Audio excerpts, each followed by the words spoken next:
Buenos días, familia. No desayunaron hoy. Buenos días. Buenos días. Así. Damos gracias al Señor que nos permite estar adorando su nombre esta mañana. Y qué gozo es hacerlo juntos. Si bien, como hemos estado viendo en el libro de Corintios, todos somos parte de este cuerpo, esta gran familia de Dios. Al final somos uno solo. Simplemente lo que hacemos un día como hoy es reunirnos en la manifestación visible, la iglesia local, y darle honra y gloria a nuestro Señor. Así que vamos a continuar con el estudio de la carta a los Corintios. Así que les invito a que abran sus Biblias en el capítulo 1 de la primera carta a los Corintios. Y vamos a estar hoy en los versículos del 18 al 25. Primera de Corintios 1, versículos del 18 al 25. Y dice así la palabra del Señor. Porque la palabra de la cruz es necedad para los que se pierden, pero para nosotros los salvos es poder de Dios. Porque está escrito: destruiré la sabiduría de los sabios y el entendimiento de los inteligentes desecharé. ¿Dónde está el sabio? ¿Dónde está el escriba?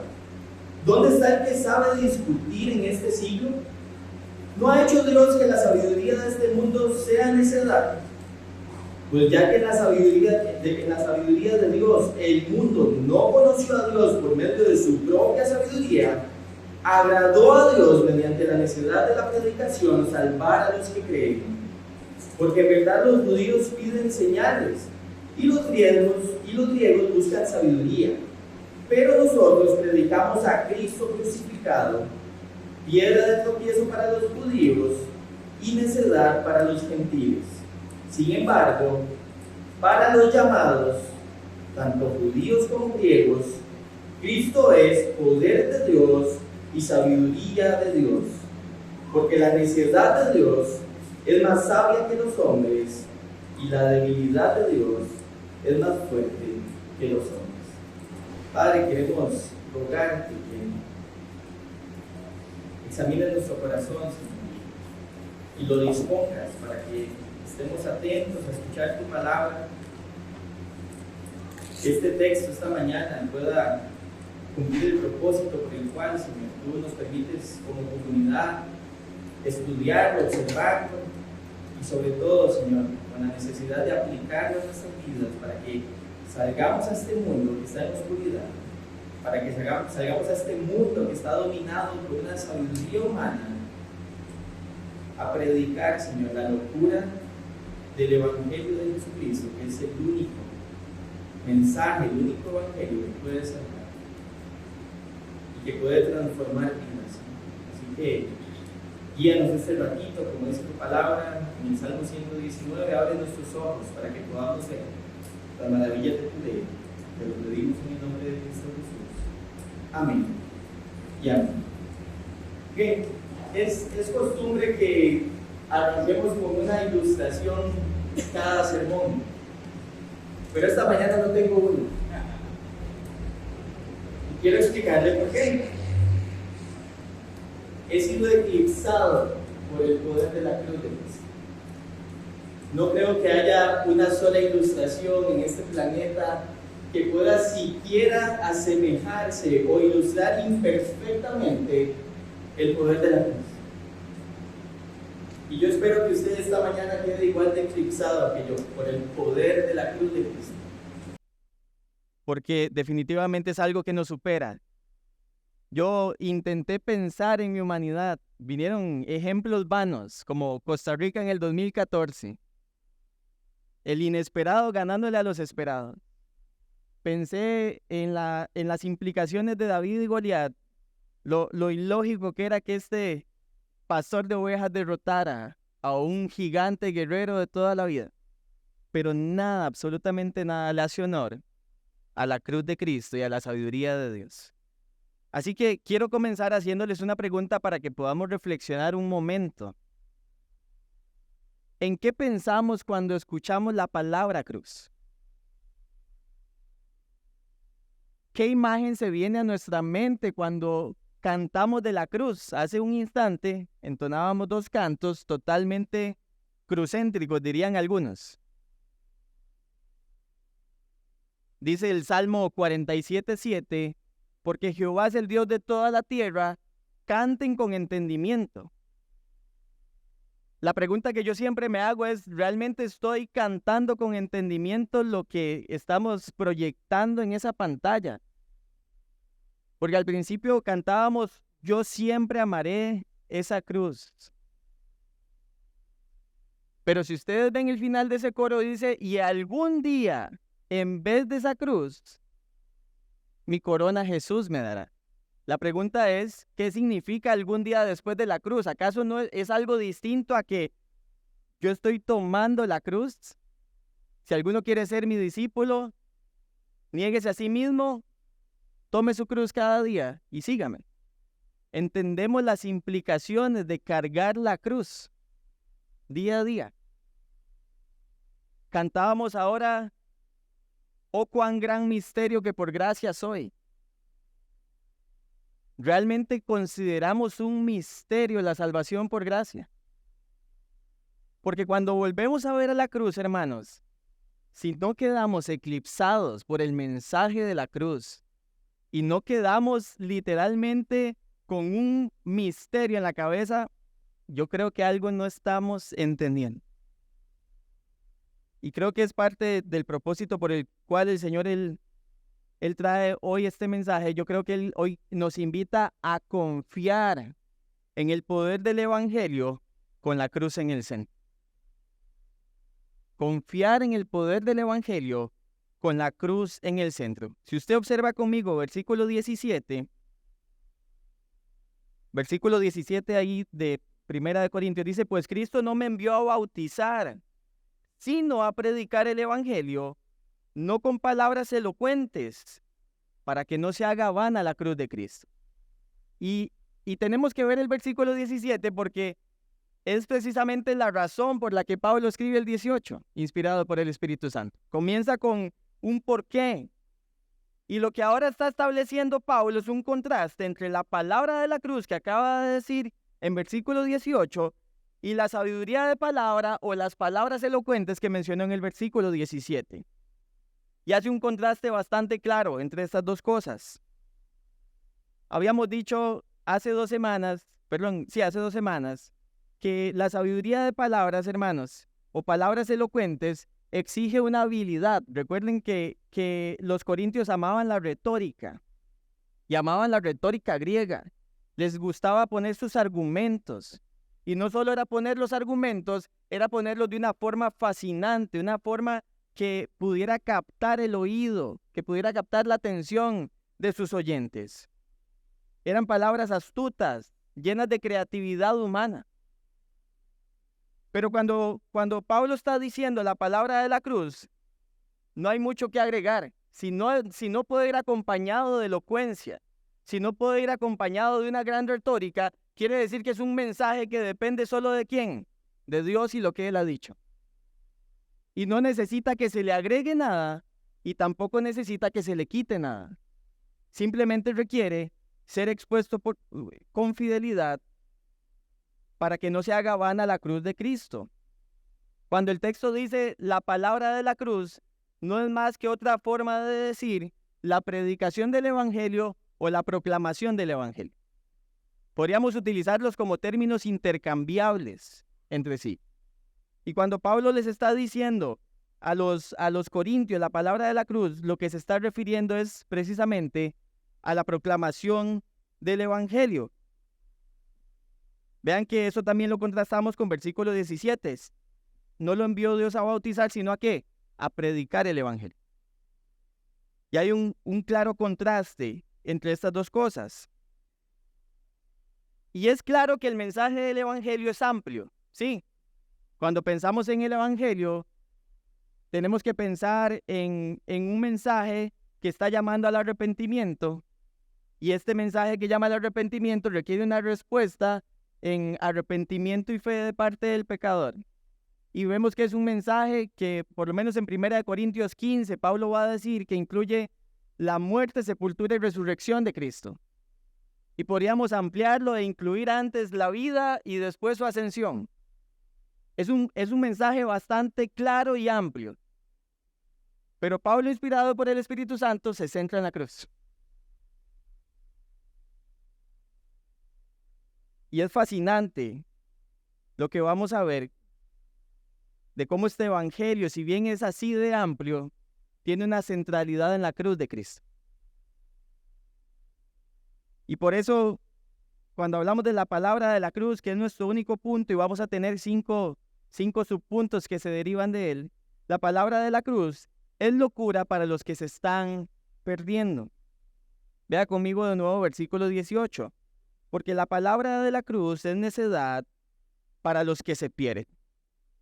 Ahora, Pablo, de una forma muy veloz, lo que nos hace ver es que este mensaje centrado en la cruz de Cristo es una necedad, es una locura, es algo ridículo, absurdo para las personas que se están perdiendo. Ahí el verbo en griego es las personas que se pierden. Pierden es el verbo.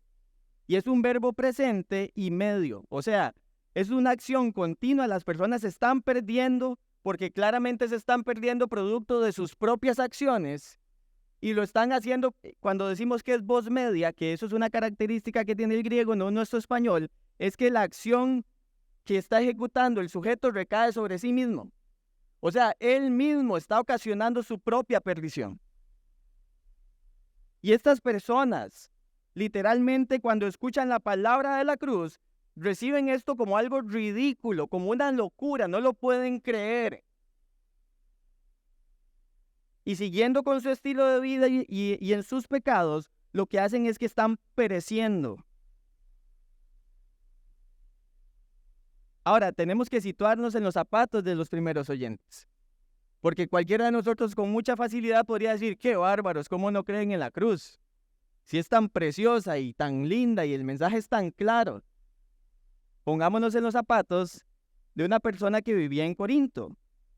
Piense por lo menos, pensemos primero en el grupo de los gentiles o griegos, que también lo voy a usar como término intercambiable, Pablo.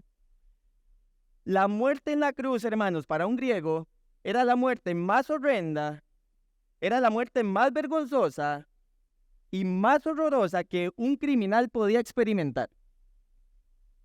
Nadie en el mundo grecorromano quería morir en una cruz.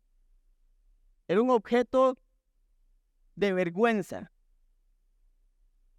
Hay historiadores romanos, o por lo menos escritores romanos, que se atrevían a decir que ni siquiera un romano debía considerar siquiera considerarlo, la posibilidad de morir en una cruz. Así de aborrecible y de repugnante era para una persona de estas, del primer siglo, ver una cruz. Cuando pensamos también en por ejemplo, un judío que vivía en este contexto, decirle a un judío, hey, hay un señor que murió en una cruz que lo puede salvar, era como decirle, o sea, el judío se preguntaba, ¿usted me está diciendo que yo tengo que creer en una persona maldita? Una persona que es considerada condenada por Dios y que eso es un Mesías. No, eso es una locura. Eso es un disparate. Y sabemos que los judíos esto no se lo inventaron en la ley de la palabra de Dios en Deuteronomio 21, versículos 22 y 23, claramente dice, maldito todo aquel que cree que muere en un madero. Palabras que Pablo va a repetir en Gálatas 3:13. Entonces, cuando el texto dice, cuando Pablo le dice a sus oyentes que esto es una necedad, que esto es algo ridículo, hermanos, esta gente lo veía como ridículo. Era inconcebible que un Mesías que se suponía que venía con todo esplendor, poderío y gloria, fuera a morir en una cruz. No tiene sentido el mensaje de la cruz o de un Salvador muerto en una cruz. No tiene ningún sentido. para las personas que lo están escuchando en el primer siglo. Y esto es donde empezamos a quedar eclipsados por el poder de la cruz. Porque yo le puedo asegurar que usted y yo, cuando escuchamos la palabra cruz, no estamos pensando en que es algo negativo. Estamos pensando en que es algo más bien precioso.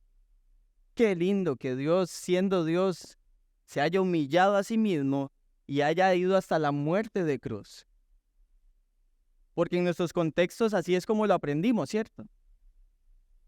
Pero tenemos que pensar más en lo que realmente significaba la cruz cuando Cristo vino a este mundo, no en cómo nosotros la vemos hoy, si queremos quedar eclipsados por el poder que ella nos está demostrando.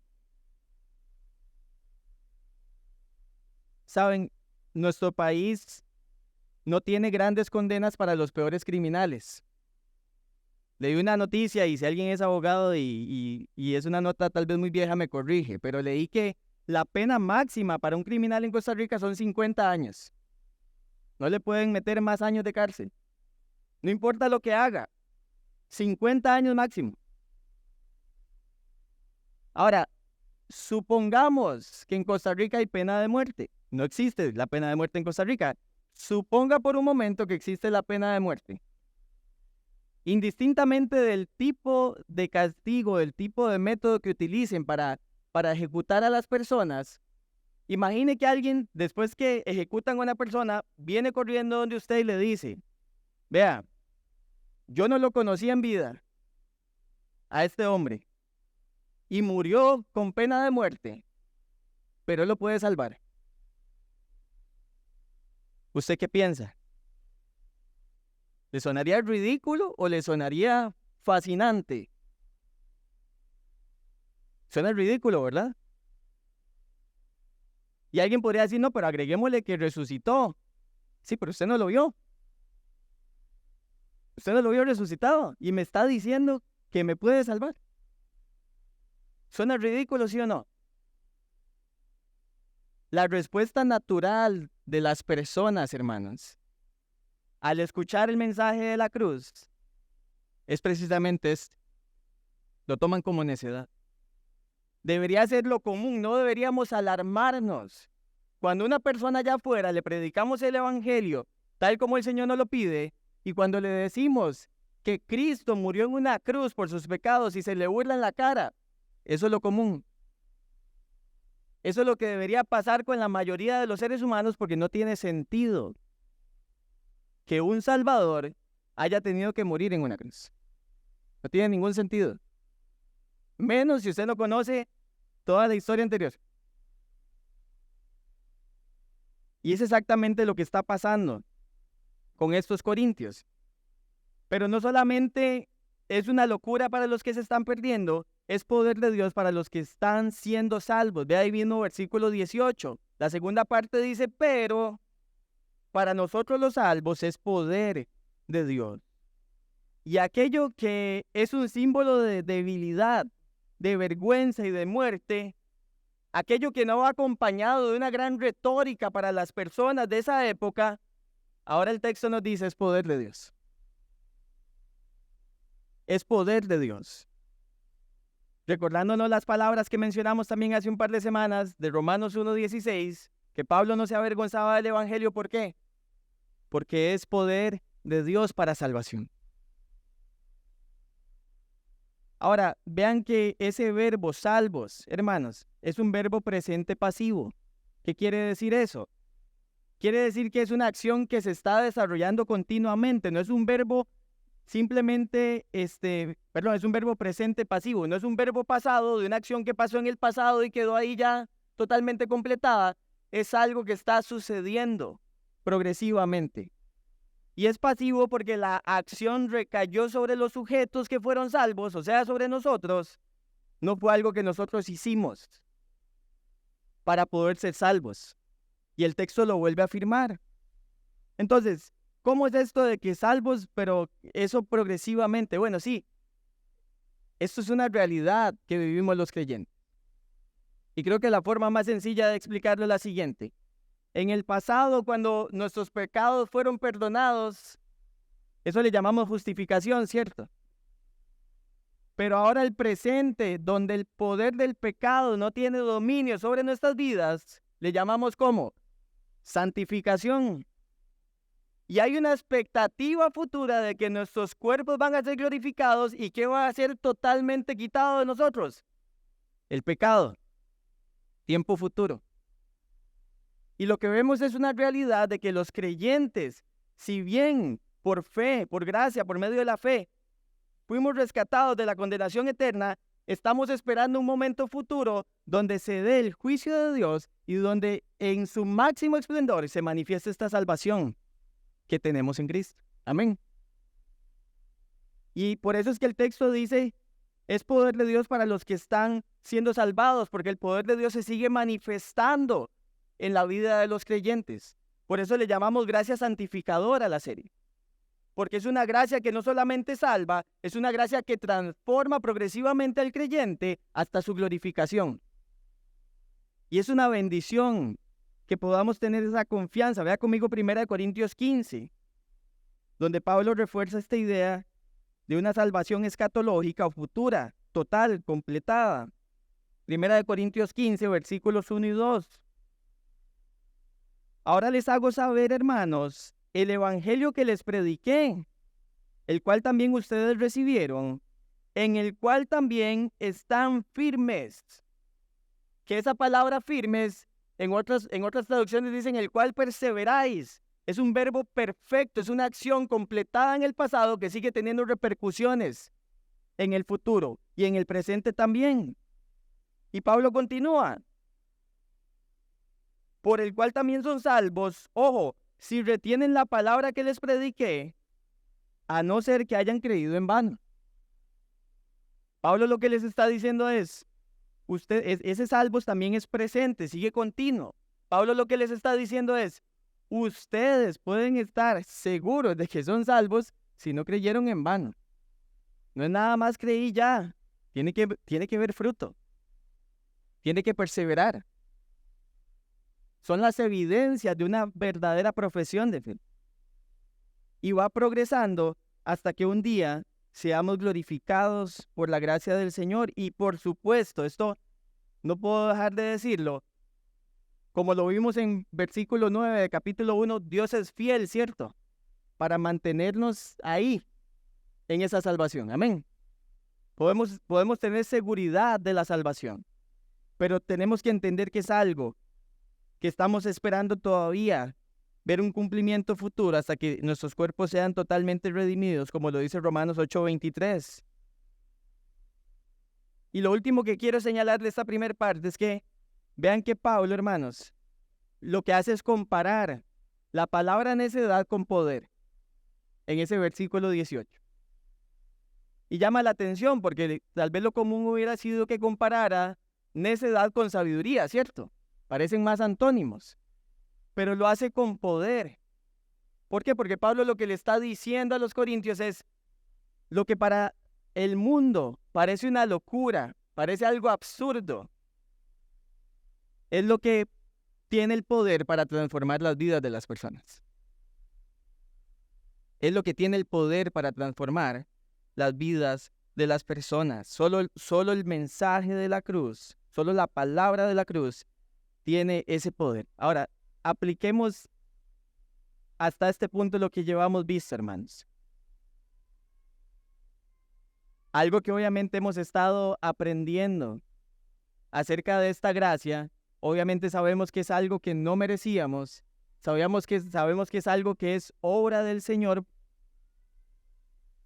pero creo que tenemos que empezar a ser más conscientes si realmente nosotros estamos reconociendo que el hecho de que estemos hoy en el Evangelio es realmente por gracia. Y que no haya en nuestros corazones y mentes algún destello de que hay un mérito propio. Porque precisamente lo que pasa con la sabiduría del mundo es esto.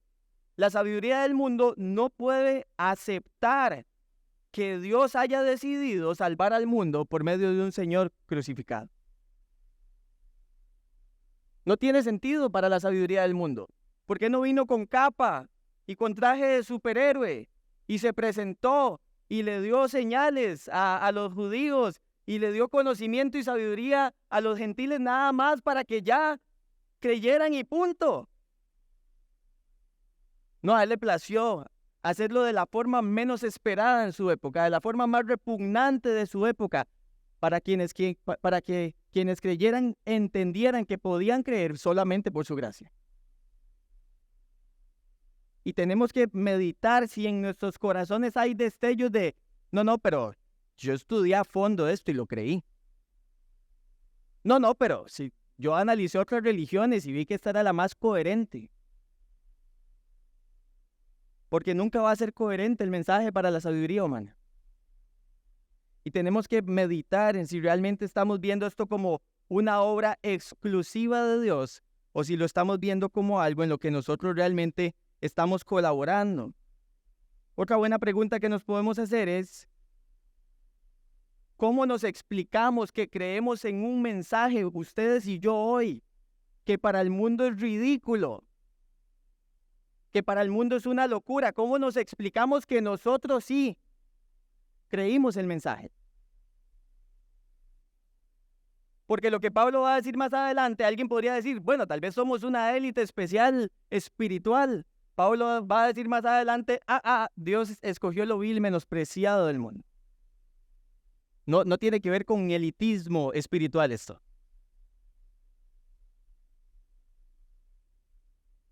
La respuesta que le demos a esa pregunta es que definitivamente la única razón por la que pudimos creer este mensaje que suena tan ridículo para el ser humano es por gracia por medio de la fe. No tenemos otra explicación. Y aquí es donde empezamos a eclipsarnos por este mensaje. Empieza a salirnos humo de la cabeza de decir ¿qué? Que en mi autosuficiencia yo no puedo hacer nada. Que en mis propias capacidades no tengo la capacidad entonces de hacer nada. El poder de la cruz, por la palabra de la cruz, actuando en hombres y mujeres que ponen su fe en Jesucristo. ¿Saben? Y lo otro es que si hoy estamos logrando ver esa obra preciosa del Evangelio, también es por gracia. No hay otra explicación, hermanos. Yo quisiera, vean, se los prometo que hice el ejercicio intelectual de ver el texto y en serio me parece ridículo. Me parece absurdo que haya tenido que morir en una cruz. Pero a Dios le plació hacerlo así. Si usted lo piensa intelectualmente no tiene sentido. Pero a Dios le plació así y pudimos creer por su gracia. Y es un regalo para nuestras vidas. Cuando decimos que es gracia santificadora, hermanos, es esa gracia que nos está librando de nuestro propio pecado en el presente, haciéndonos conscientes más de esta realidad. ¿Para qué? Para que nadie se gloríe, para que nadie se jacte en su presencia, que es algo que Pablo después va a decir, que el que se gloríe ¿en quién? En el Señor. Y el mensaje nos eclipsa y se centra por completo en la cruz de Cristo. Otra buena pregunta que tenemos que hacernos es, cuando escuchamos estas cosas del mensaje de la cruz, pensamos que hay que añadirle algo más para que suene atractivo para las personas. Nos parece grotesco el evangelio al punto que hay que modificarlo un poquito para que la gente no sienta tanta resistencia y rechazo. Y la pregunta es, ¿por qué usted y yo no tuvimos resistencia y rechazo a ese evangelio? Si es tan repugnante. No hay que cambiarle nada al mensaje. El mensaje se predica íntegro con la cruz en el centro. No hay que hacerlo atractivo para las personas. Tenemos que predicarlo con fidelidad para ver el poder del Señor actuando en hombres y mujeres pecadores que vienen de la muerte a la vida.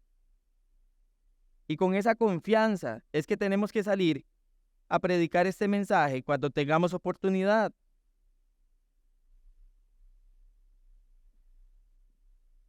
Vean los contrastes que hay entre la cruz, o más bien entre los salvados y los que perecen perdidos. Poder en una cruz, para los perdidos debilidad. Sabiduría para los salvos, tontería para el mundo. Liberación eterna para los salvos, destrucción eterna para los que perecen. poder y sabiduría de Dios para los salvos, piedra de tropiezo y necedad para los que se pierden. Sabiduría de Dios que salva para los salvos, la sabiduría del mundo que condena para los que perecen. Cielo, infierno, rectitud, injusticia, santificación para los salvos, inmundicia, el mensaje de la cruz para los que se pierden. Redención para los salvos, esclavitud para los que se pierden. Gloriarse en el Señor para los salvos, alardear de uno mismo para los que se pierden. Y podríamos seguir agregando cosas al contraste que se hace entre los salvos y los que están pereciendo en su necedad. En tercer lugar, la palabra de la cruz, hermanos, destruye la sabiduría de este mundo haciendo la necedad. Vea versículo 19, porque está escrito, destruiré la sabiduría de los sabios. Y ahora lo que Pablo hace es citar al profeta Isaías en el capítulo 29, versículo 14. Ahora, voy a intentar resumir lo que pasó en el capítulo 19, versículo 14, y qué era lo que estaba diciendo Isaías. Estaba en el reino de Ezequías, en el reino del sur, en Judá. Ezequías está atemorizado porque Asiria va a venir a atacarlo. Y le aconsejan que haga una alianza con Egipto. Y en efecto intentan hacerla, pero Asiria se anticipa y golpea primero a Judá. Y Ezequías está turbado. ¿Cómo la casa que se le prometió eternamente al rey David está siendo golpeada? Y lo que pasa es que ahora Dios le va a mostrar a Ezequías que lo va a salvar no como él espera, no dándole más poderío militar, no haciendo alianzas con potencias grandes en el mundo, sino que él va a pelear por Judá. Y la historia lo que nos cuenta es que murieron 185,000 asirios, que Dios confundió. Eso está en 2 de Reyes, capítulo 19. Murieron 185,000 sirios, incluido su rey, que volvió y fue asesinado. ¿Con qué? Con la sabiduría de Dios, no con lo que suponía la sabiduría del mundo. Y entonces lo que Pablo hace es que agarra el texto de Isaías y hace una implicación para los corintios. Y les dice, vean corintios, en ninguna época de la historia ha existido una sabiduría humana que los pueda guiar a ustedes a Dios y que los pueda guiar a una salvación que sea fuera de Dios. Todas las civilizaciones, todas las creencias religiosas en el planeta fundamentados en la sabiduría humana, ninguno, ni siquiera podemos decir, ha estado más cerca de llegar a conocer a Dios por sus propios medios. Ninguno lo ha logrado conocer en su sabiduría. Y Dios dice, voy a destruir esa sabiduría. ¿Por qué? Porque no funciona para conocerme. Es la palabra de la cruz lo que hace que yo sea conocible. Es la palabra de la cruz lo único que puede traer salvación a los hombres. Nada más. Y por eso después hace 3 preguntas retóricas. ¿Dónde está el sabio? ¿Dónde está este que cree que tiene conocimiento y que lo puede decir de una forma elegante? ¿Dónde está el escriba? Ese experto en la ley que puede estudiar y enseñar la ley a otros. ¿Dónde está su sabiduría? ¿Dónde está este elocuente que puede discutir en este siglo? Esta persona que tiene una gran retórica y que puede poner sus argumentos filosóficos en la mesa y fascinar a los demás. ¿Dónde queda? Y hace una pregunta más. ¿No ha hecho Dios que la sabiduría de este mundo sea necedad? ¿Y cómo hizo Dios que la sabiduría de este mundo quedara en ridículo? Por medio de la palabra de la cruz. ¡Wow! La palabra de la cruz hace ridícula la sabiduría humana. La deja desprovista de su aparente fuerza por medio de la debilidad de un símbolo de cruz. O aparente debilidad de un símbolo de cruz.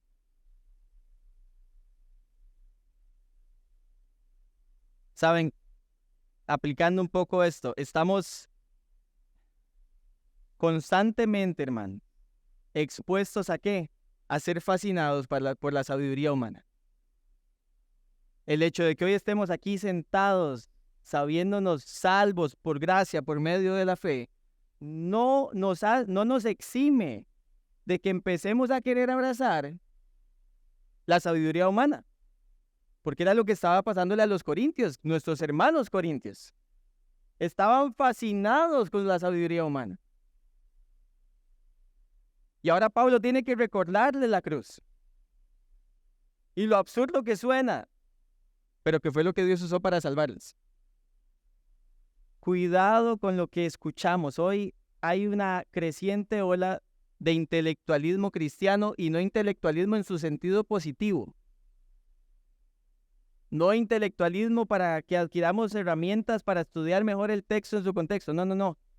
Es una racionalización de las cosas al punto que creemos que estamos descubriendo por nosotros mismos las cosas profundas de la escritura. Que si hoy las sabemos es por gracia. Que si hoy las enseñamos y tenemos convicciones en ellas es por gracia. Porque sigue sonando ridículo el mensaje de la cruz para el mundo. Pero para nosotros ya no, amén. Para nosotros es poder de Dios. Cuidado con el intelectualismo. Cuidado con intentar convencer a la gente afuera, hermano. ¿Saben? La gente de afuera, de nuevo, no entiende que para ser salvo hay que creer en la palabra de la cruz. Cuidado con querer convencerlos de una forma que termine en decremento, que termine minimizando el poder de la cruz. Cuidado. Tengamos cuidado porque Dios va a destruir la sabiduría de este mundo, la hace necedad. Tengamos cuidado del intelectualismo.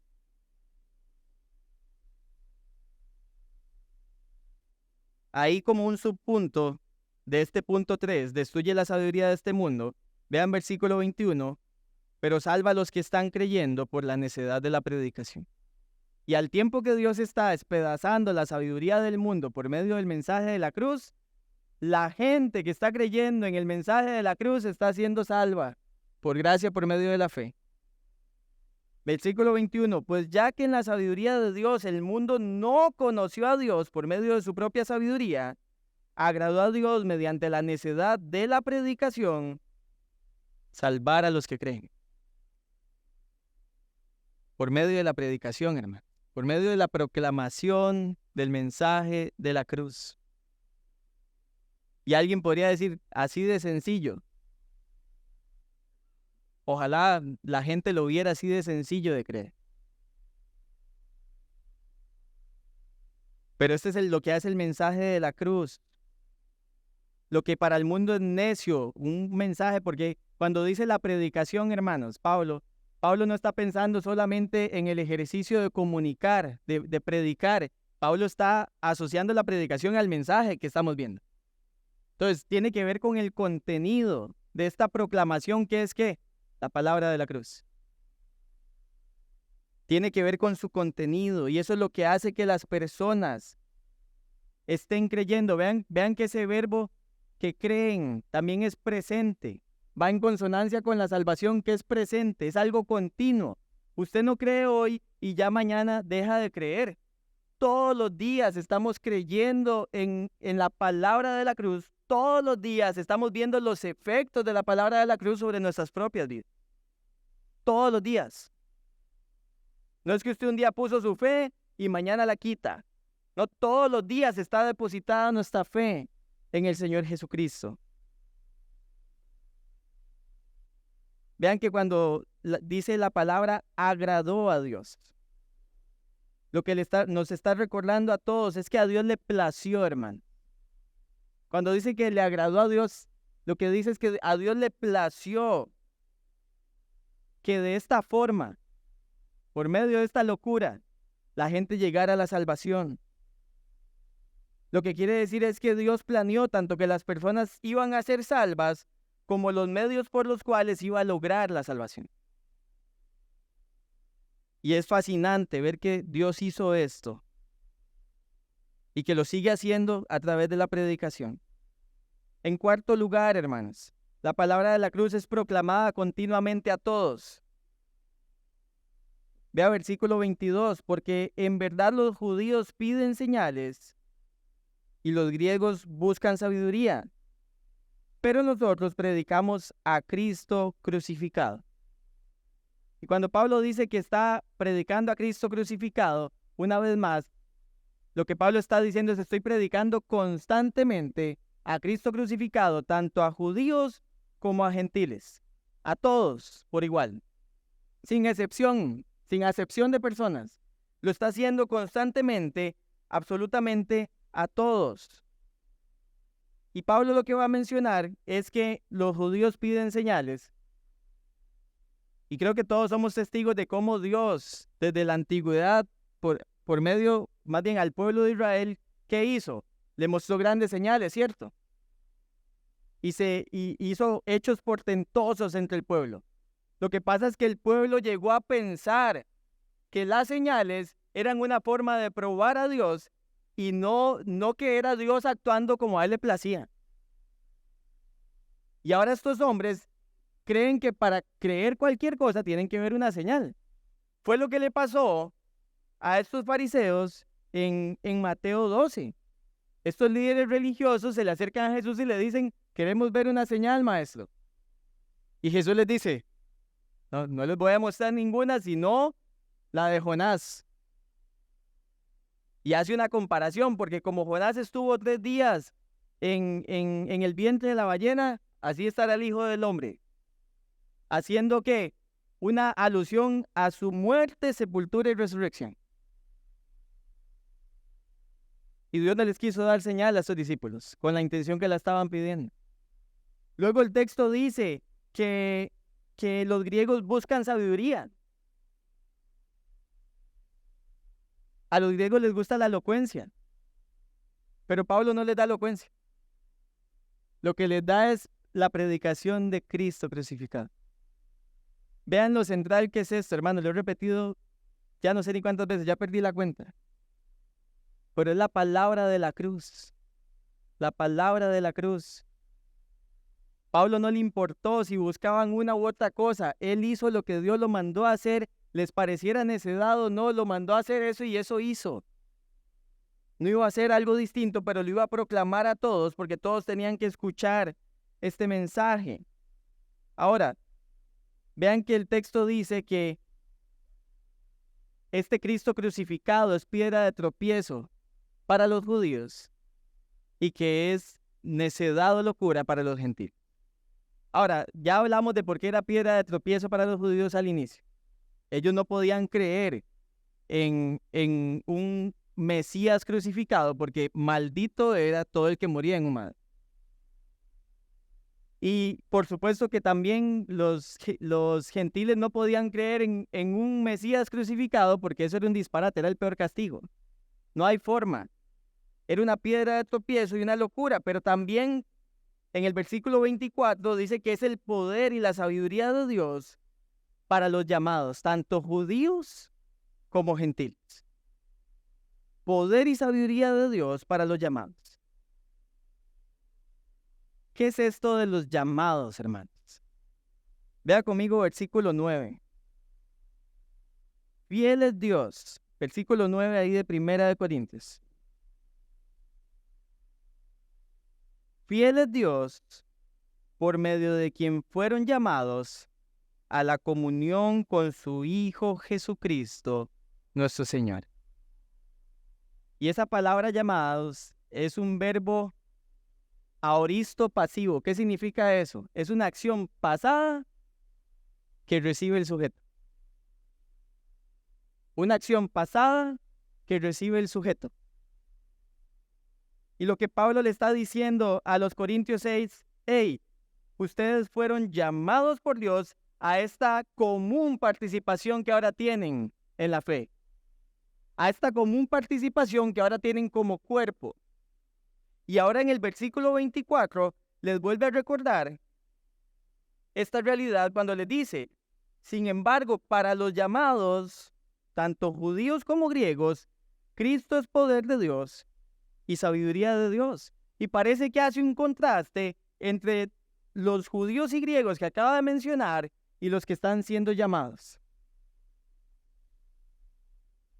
Y lo que vemos en el texto, hermanos, es que literalmente para quienes fueron llamados, Dios es, no parecía, es ahora sabiduría y poder de Dios. Ahora ellos pueden ver que lo que los demás ven con locura es como a Dios le plació salvar al mundo, y lo pueden ver como sabio, que fue lo que Dios quiso hacer para salvar. Y lo que veían como débil los demás, producto de su contexto, ahora ellos lo pueden ver como algo poderoso que los libró del pecado y los sigue librando del poder del pecado, y un día los va a tener totalmente libres del poder del pecado. Y es lo que ahora Pablo le está explicando una vez más a los corintios. Ese poder se sigue viendo, hermanos, en todo el mundo a medida que se predica el evangelio y las personas se arrepienten y creen. Lo seguimos viendo una y otra vez. El poder de Dios que está llamando personas que están respondiendo en arrepentimiento y fe una y otra vez a la proclamación del evangelio solo por gracia, solo por medio de la fe. No es un grupo que se distingue por raza, educación, riquezas o antecedentes, porque como vimos en el versículo anterior, fue que le agradó a Dios. Él lo quiso hacer de esa manera.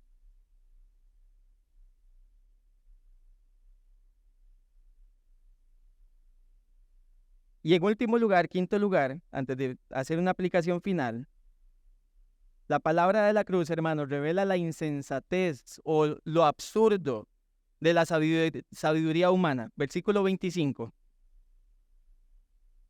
Porque la necedad de Dios, véalo bien, porque la necedad de Dios es más sabia que los hombres, y la debilidad de Dios es más fuerte que los hombres. Ahora, obviamente Pablo no está diciendo que Dios tiene algo de necedad y que tiene algo de debilidad. Obviamente está utilizando ironía para seguir con el mismo argumento que viene anteriormente y hace una comparación. Entonces les dice, lo que ustedes creen que es necio de Dios, Corintios, lo que ustedes creen que es necio, lo que ustedes creen que es ridículo, es más sabio que cualquier sabiduría humana. Lo que ustedes creen que es débil, una cruz, un Señor crucificado, es más fuerte que cualquier hombre o mujer sobre la faz de la tierra. Y lo que les dice Pablo es insensato, es absurdo, que siendo testigos ahora de lo que este Señor crucificado hizo, empiecen a pensar o empiecen a creer que necesitan algo más para llegar a la salvación, cuando la recibieron por gracia por medio de la fe.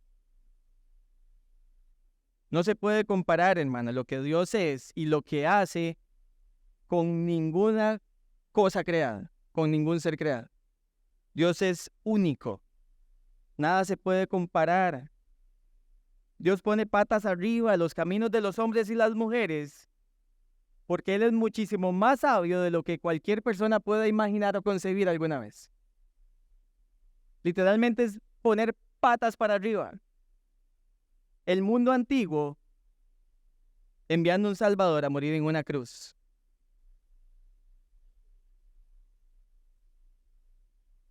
¿Cómo aplicamos estos puntos finales y concluimos?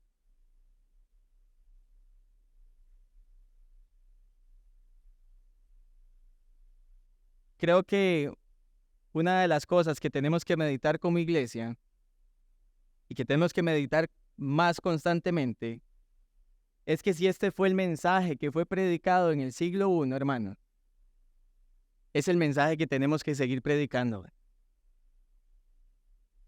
No importa qué tan insensato, absurdo, ridículo, loco o tonto las personas puedan ver la palabra de la cruz. Ese no es nuestro problema. Nosotros tenemos que mantenernos firmes, haciéndole ver a las personas que así fue como a Dios le plació, no fue de otra forma. Él lo podía hacer de cualquier forma, amén. No lo quiso hacer. Yo no dejo de preguntarme eso.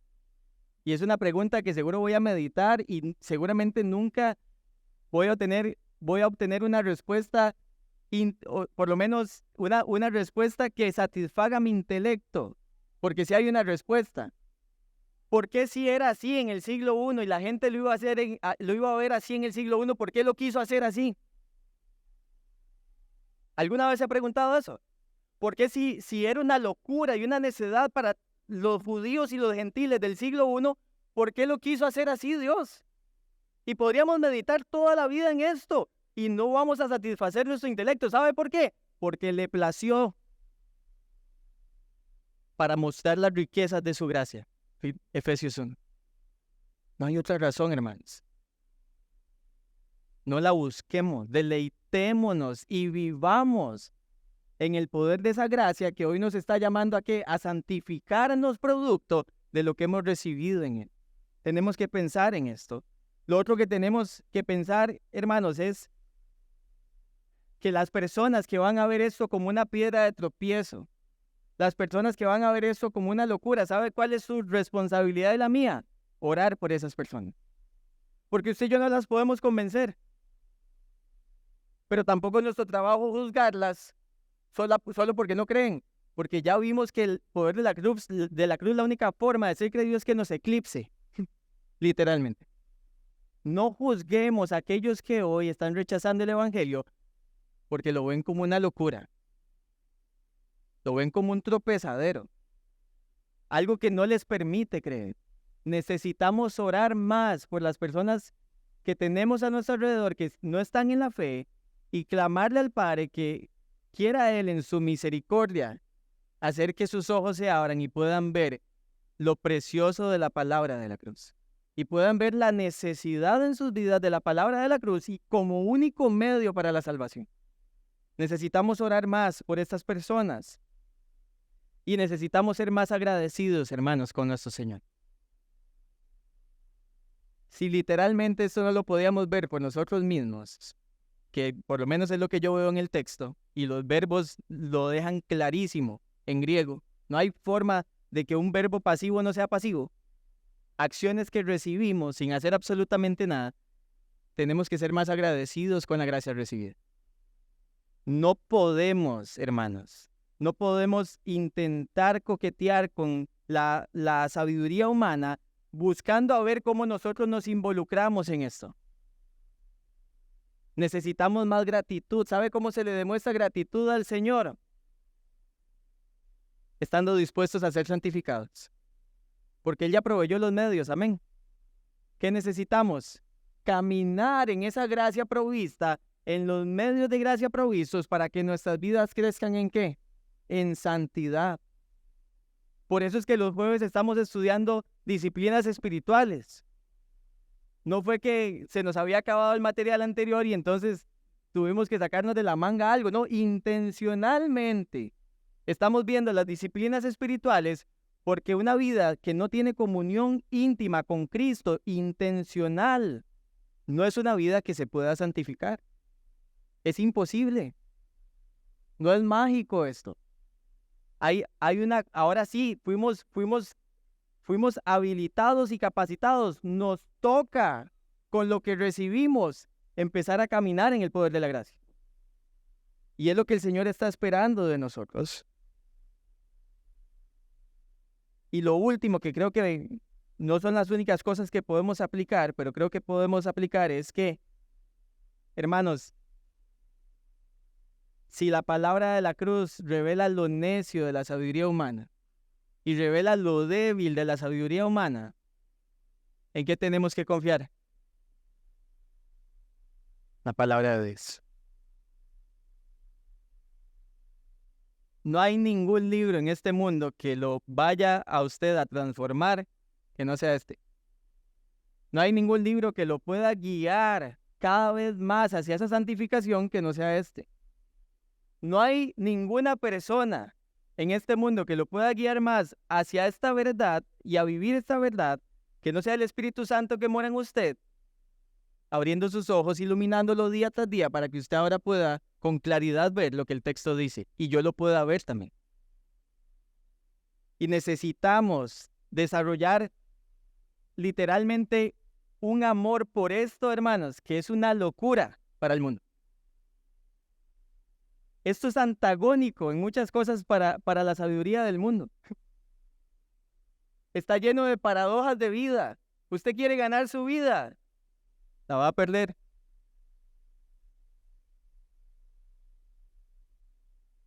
El mundo no puede entender eso. Y yo le apuesto que nosotros no estando en la gracia tampoco. Es por gracia. Y necesitamos seguir creciendo en entendimiento y en gratitud y en convicción, hermanos. Deje que la palabra de la cruz, que es poderosa para salvar, vuelva loco este mundo. Vuelva loco su entorno. Vuelva loco su hogar. Primero su vida, luego su familia, esta iglesia local y este mundo que tanto necesita a Cristo. Oremos. Señor, gracias. No hay palabras que puedan expresar la gratitud tan grande, Señor, de ver lo que ha hecho la palabra de la cruz en nosotros. No hay, Señor, explicación que le haga mérito a tu obra preciosa, Señor. Una obra que hoy vemos, Señor, en esta iglesia imperfecta, pero que es tuya. Una iglesia que tú has ganado con tu propia sangre, con tu preciosa sangre. Una iglesia que hoy, con temor y temblor, te pide, Señor, por favor, santifícanos. Necesitamos ser santificados y parte de disponernos a ser santificados es entender esta gracia tan grande que hemos recibido. Padre, ayúdanos a ver más implicaciones en este texto. A llegar a casa y meditar en ello. A llegar a casa y poder realmente, Señor, rumiar estas cosas. Y no solo las aplicaciones que se dicen desde acá que son escasas, sino todas las que podamos ver una y otra vez ser eclipsados por el poder de la cruz. Gracias por la cruz, Cristo. Gracias por haber estado dispuesto a venir a este mundo, vivir la vida perfecta, a morir en nuestro lugar, ser sepultado, resucitar al tercer día, vencer la muerte, el pecado, al enemigo de nuestras almas, y por después haber ascendido y estar a la diestra del Padre, esperando regresar por este pueblo que te anhela, Señor, y añora tu regreso.